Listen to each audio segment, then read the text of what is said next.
बच्चों, set theory के आज के सेकेंड लेक्चर में हम लोग जो टॉपिक पढ़ने वाले हैं वो है सेट बिल्डर फॉर्म और दूसरा है problem based on lecture one. जो मैंने लेक्चर वन में जो टॉपिक्स पढ़ाए थे उस पे बेस्ड कुछ प्रॉब्लम्स हम यहाँ पे करेंगे लेक्चर टू में।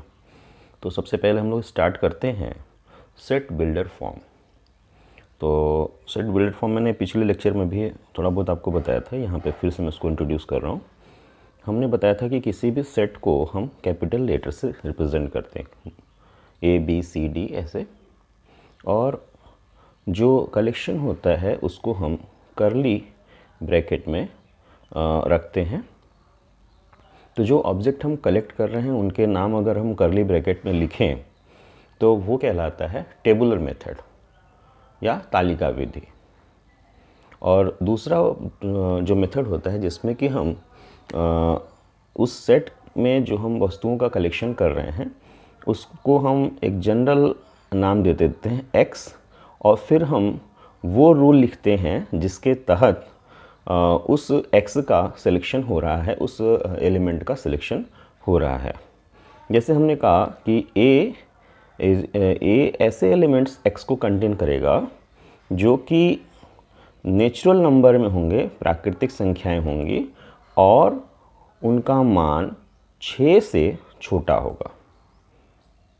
तो इसमें यहाँ पे हमने एलिमेंट्स को लिखा नहीं, हमने एलिमेंट को एक्स मान लिया और उसकी क्या प्रॉपर्टी है, किस रूल के तहत वो उस कलेक्शन में आ रहा है, ये मैंने लिखा हुआ है। तो इस मेथड को बोलते हैं सेट बिल्डर मेथड। ये जो मेथड है सेट बिल्डर मेथड है। अब अगर इसी को हम टेबुलर फॉर्म में कन्वर्ट करें, टेबुलर मेथड में कन्वर्ट करें, तो देखिए कैसे करेंगे। हमें पता है कि ए ऐसे एलिमेंट्स का कलेक्शन है जो कि नेचुरल नंबर है। नेचुरल नंबर का मतलब होता है 1 2 3 4 5 6 इस टाइप के नंबर्स। अब कहता है कि x सच दैट, ये जो हम सिंबल यूज़ करते हैं, 2 डॉट यूज़ करते हैं, ये सच दैट बोला जाता है। x such that x belonging to natural number, यानी यहाँ पे मिलेगा x और x का मान 6 से छोटा होगा। 6 से छोटा, तो 6 से छोटा नेचुरल नंबर क्या क्या हुआ, 1 2 3 4 एंड 5। तो इसको हम टेबुलर फॉर्म में जब लिखेंगे तो लिखेंगे 1 2 3 4 5। तो इसी सेट ए को जब सेट बिल्डर मेथड में लिखा गया तो ऐसे लिखा गया, और उसी सेट ए को जब हमने टेबुलर फॉर्म में लिखा, सेट बिल्डर में ऐसे लिखा, टेबुलर फॉर्म में जब लिखा तो हमने लिखा इस तरीके से। तो ये दो मेथड हैं किसी भी सेट को रिप्रेजेंट करने के। अब हम लोग कुछ प्रॉब्लम्स करेंगे इसी सेट बिल्डर मेथड पे। तो पहला प्रॉब्लम हमने यहाँ पे लिखा हुआ है, देखिए लिखा हुआ है कि ए सच दैट एक्स, ए ऐसे एलिमेंट्स को कलेक्ट करता है, ऐसे एलिमेंट को कंटेन करता है जो कि एक्स धन पूर्णांक है और एक्स स्क्वायर लेस देन 40 है। यानी सेट ए में क्वेश्चन नंबर 1 की बात करें तो ए के बारे में कह रहा है कि ए ऐसे एलिमेंट्स को कंटेन कर रहा है, ऐसे एलिमेंट को रख रहा है कि x जो है वो धन पूर्णांक है, x belonging to i plus. जब i प्लस लिखते हैं इसका मतलब वो धन पूर्णांक की बात कर रहा है, और साथ ही साथ क्या कह रहा है, x स्क्वायर जो है लेस देन 40 है। ये हमारा क्वेश्चन है। तो ये सेट बिल्डर फॉर्म में लिखा हुआ है और हमको इसको कन्वर्ट करना है टेबुलर फॉर्म में, टेबुलर मेथड में कन्वर्ट करना है। टेबुलर फॉर्म में इसको कन्वर्ट करेंगे। तो एक बार फिर से इसको पढ़ते हैं। हम इसको कैसे पढ़ेंगे पहले ये समझ लें। हम बोलेंगे a is equals to x such that, ये सच दैट का सिंबल है, such that x belonging to i plus and x square is less than 40। तो अब इसको कैसे हम टेबुलर फॉर्म में कन्वर्ट करेंगे, तो समझिए a इज इक्वल्स टू, अब हम i प्लस के ऐसे मेंबर्स को लेंगे, ऐसे एलिमेंट्स को लेंगे जिनका स्क्वायर करने पे 40 से कम आता हो। तो i प्लस का मतलब धनात्मक पूर्णांक का मतलब 1 2 3 4 5 6 एंड सो ऑन। तो ऐसे एलिमेंट्स x ऐसे एलिमेंट्स को कंटेन करता है जो कि i प्लस में आते हैं, यानी इसमें आते हैं, और उनका स्क्वायर करने पे 40 से कम होता है, तो 1 का स्क्वायर करेंगे तो 1 आएगा, निश्चित तौर पे ये 40 से कम है तो 1 इस सेट में आएगा। 2 का स्क्वायर अगर करें, ये i प्लस हमारा है, ये हमारा i प्लस है, अगर 2 का स्क्वायर करें तो 4 आया, 4 भी 40 से कम है, इसका मतलब वो a में आएगा। 2 3 अगर ले लें, 3 का स्क्वायर करें तो वो 9 होगा, और 9 चूँकि 40 से छोटा है इसलिए ये a में आएगा, तो 3 आ गया।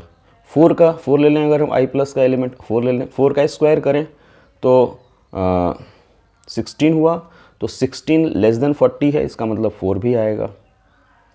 5 ले लें तो 5 का स्क्वायर 25 हुआ, वो भी लेस देन 40 है, तो 5 भी आएगा। 6 का स्क्वायर करें तो वो 36 हुआ और लेस देन 40 है, इसलिए 6 भी आएगा।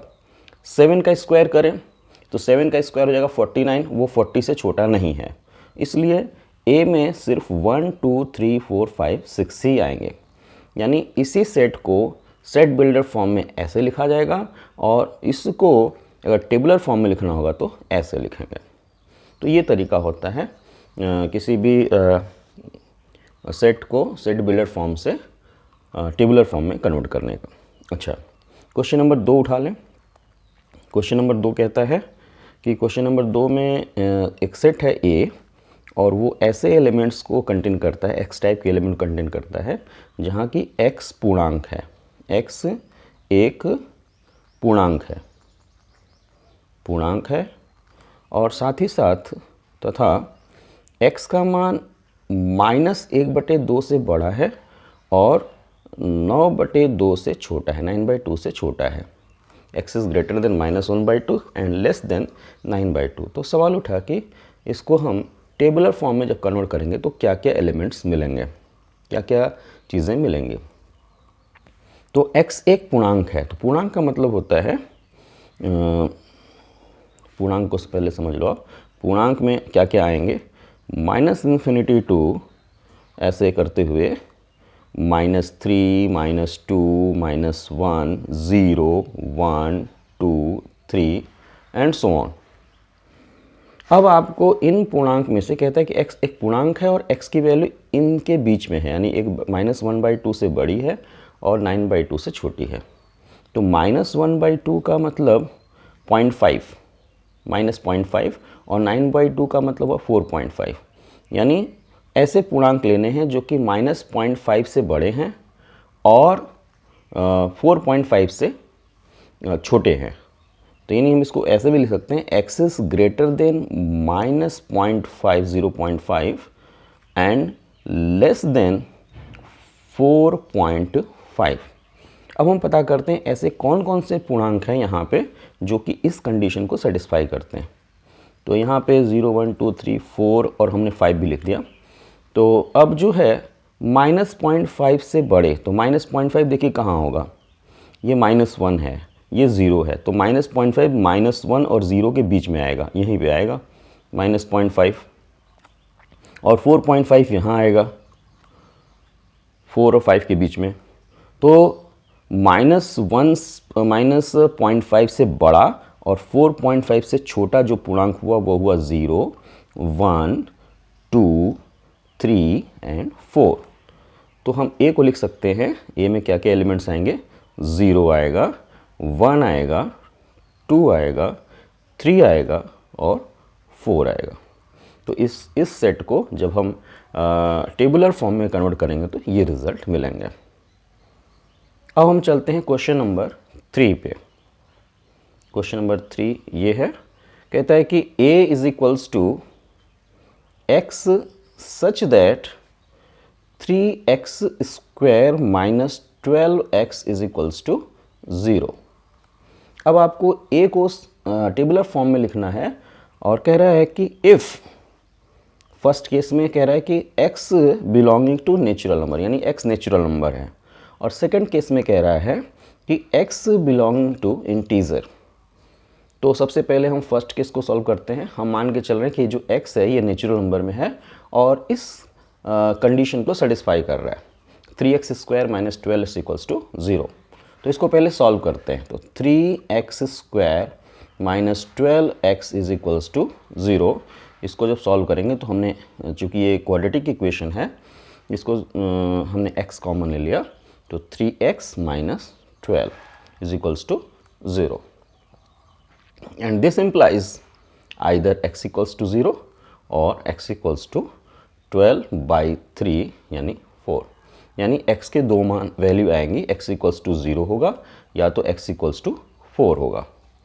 अब कहता है कि a ऐसे एलिमेंट्स का कलेक्शन है जो कि इसको सेटिस्फाई तो करते हैं, साथ ही साथ वो किस में है, नेचुरल नंबर में है। तो नेचुरल नंबर हमारे बच्चे स्टार्ट होता है 1 2 3 4 ऐसे 1 से स्टार्ट होता है और आगे बढ़ता जाता है 1 2 3 4 ऐसे करते हुए। तो 0 की हम बात करें तो ये नेचुरल नंबर नहीं है, और लेकिन 4 जो है वो नेचुरल नंबर है। तो ऐसा x जो कि नेचुरल नंबर हो, साथ ही साथ इसको भी सेटिस्फाई करे, वो है 4। तो a को हम लिख सकते हैं 4। तो a को 4 तब हम लिखेंगे जबकि x हमारा नेचुरल नंबर हो। अच्छा, दूसरा केस है कि अगर x इंटीजर है, x सेकंड केस, इस क्वेश्चन का सेकंड पार्ट देखते हैं। अगर x इंटीजर है तो सेट ए को क्या लिखा जाएगा, तो सेट ए के बारे में कह रहा है कि ये ऐसे एलिमेंट्स को कंटेन करेगा जो इसको सेटिस्फाई करेंगे और वो इंटीजर होंगे। तो चूंकि 0 और 4 दोनों इंटीजर हैं, तो इसलिए अगर x इंटीजर होगा तो इसके सोल्यूशन में ये दोनों काउंट होंगे, यानी इस सेट में दोनों आएंगे, यानी a में हमारा 0 भी होगा और 4 भी होगा, यानी 0 और 4 दो ऐसे इंटीजर हैं जो कि इस सेट में हैं और इस कंडीशन को सेटिस्फाई करते हैं। तो ये इसके सोल्यूशन हो गए। और फिर हमारा एक बड़ा ही बढ़िया क्वेश्चन है, last question, question number 4। Question number 4 में कहता है कि ये A B C D E F ऐसे एलिमेंट्स को रखता है। सेट A जो है ये टेबुलर फॉर्म में दिया हुआ है, ये A B C D E F ये 6 एलिमेंट को रख रहा है और आपसे कहता है कि बताइए कि निम्न में से, यानी जो फॉलोइंग रिजल्ट्स हैं इसमें कौन कौन से सही हैं और कौन कौन से गलत हैं। तो पहला रिज़ल्ट है A बिलोंगिंग टू A, दूसरा रिज़ल्ट है H बिलोंगिंग टू A, तीसरा रिज़ल्ट है K does not belonging to A, चौथा रिज़ल्ट है B बिलोंगिंग टू A। आपको चेक करना है कि इनमें से, इन रिजल्ट्स में से कौन सा यहाँ पे सही है और कौन सा सही नहीं है। तो जैसा कि मैंने आपको लेक्चर 1 में बताया था कि जो कोई सेट अगर है तो सेट को रिप्रेजेंट करने के लिए कैपिटल लेटर्स का यूज़ करते हैं और उसके एलिमेंट्स को रिप्रेजेंट करने के लिए स्मॉल लेटर्स का यूज़ करते हैं। तो ये स्मॉल लेटर्स में लिखे हुए हैं इसके एलिमेंट्स को, और ये हमारा सेट ए है।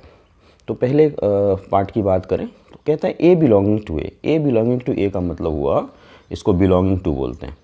ए बिलोंगिंग टू ए का मतलब हुआ कि ए जो है ए में आ रहा है, इसको हम बोलते हैं ए कंटेन्ड इन ए, यानी ए जो है ए में है। तो दिखाई भी दे रहा है कि जो एलिमेंट ए है ये ए में है, तो इसका मतलब ये रिजल्ट हमारा ट्रू है, ट्रू।